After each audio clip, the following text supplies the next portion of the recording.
दोस्तों, दुनिया भर में भारत का डंका बज रहा है। हमारी अंतर्राष्ट्रीय साख पहले से कहीं ज्यादा मजबूत हो गई है। दुनिया हमारी तरफ देख रही है। ये दावे आपने अक्सर टीवी पर जरूर सुने होंगे। चुनावी रैलियों में भी इनकी खूब गूंज सुनाई देती है। लेकिन क्या ये दावे सचमुच जमीनी हकीकत से मेल खाते हैं या फिर ये सिर्फ कागजी बातें हैं? आज हम आपको दो अहम अंतर्राष्ट्रीय रिपोर्ट्स दिखाएंगे।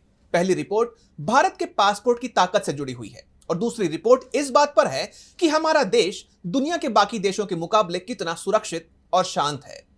और आपको जानकर हैरानी होगी कि इन दोनों ही मोर्चों पर वैश्विक लिस्ट में भारत की साख कमजोर हुई है। हमारी रैंकिंग गिरी है।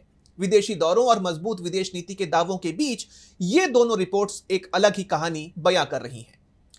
आइए सबसे पहले बात कर लेते हैं भारतीय पासपोर्ट की।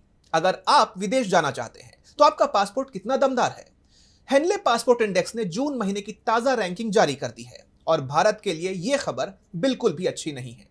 इस ताजा लिस्ट में भारतीय पासपोर्ट फिसलकर 81वें पायदान पर पहुंच गया है। पिछले ही महीने भारत 78वें नंबर पर था।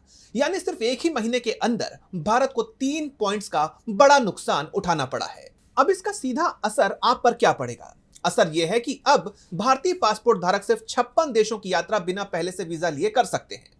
यानी इन 56 देशों में ही हमें वीजा फ्री या वीजा ऑन अराइवल की सुविधा मिलती है।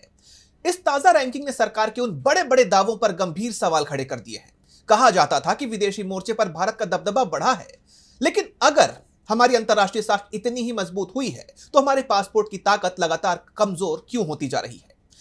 जरा बाकी देशों से हमारी तुलना देखते हैं।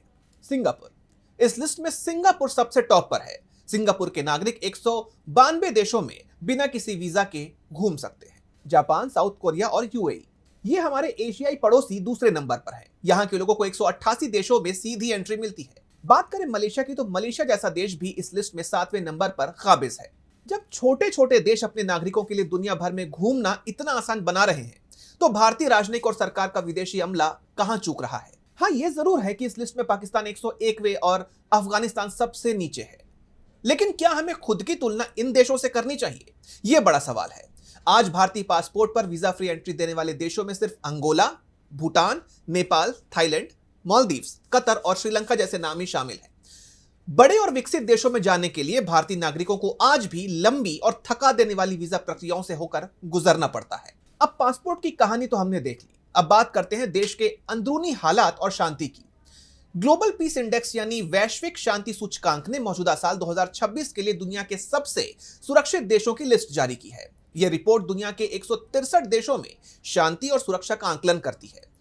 और निराशा की बात यह है कि भारत इस लिस्ट में टॉप 100 देशों में भी अपनी जगह नहीं बना पाया है। भारत को इस लिस्ट में 127वां स्थान मिला है, जबकि हमारे ही पड़ोसी देश भूटान की रैंकिंग 16 है।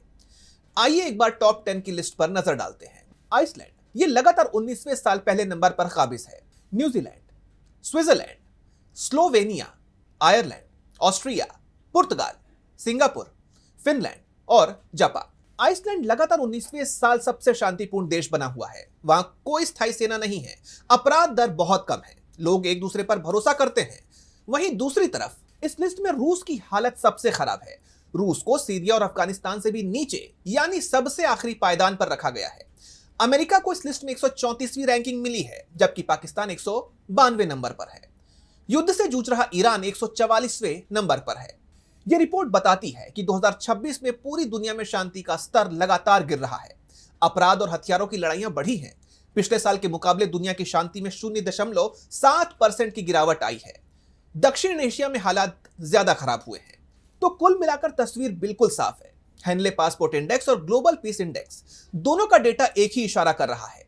महज विदेशी दौरों, इवेंट्स और बयानों से अंतर्राष्ट्रीय साख नहीं बनती। जमीनी स्तर पर काम करना होगा। जब तक हमारे नागरिक आसानी से दुनिया की यात्रा नहीं कर पाते और जब तक देश के अंदर सुरक्षा और शांति का सूचकांक बेहतर नहीं होता, तब तक विश्व गुरु या ग्लोबल पावर बनने का दावा सिर्फ एक नारा ही लगेगा। देखना होगा कि इन आंकड़ों के बाद सरकार अपनी नीतियों में क्या बदलाव करती है।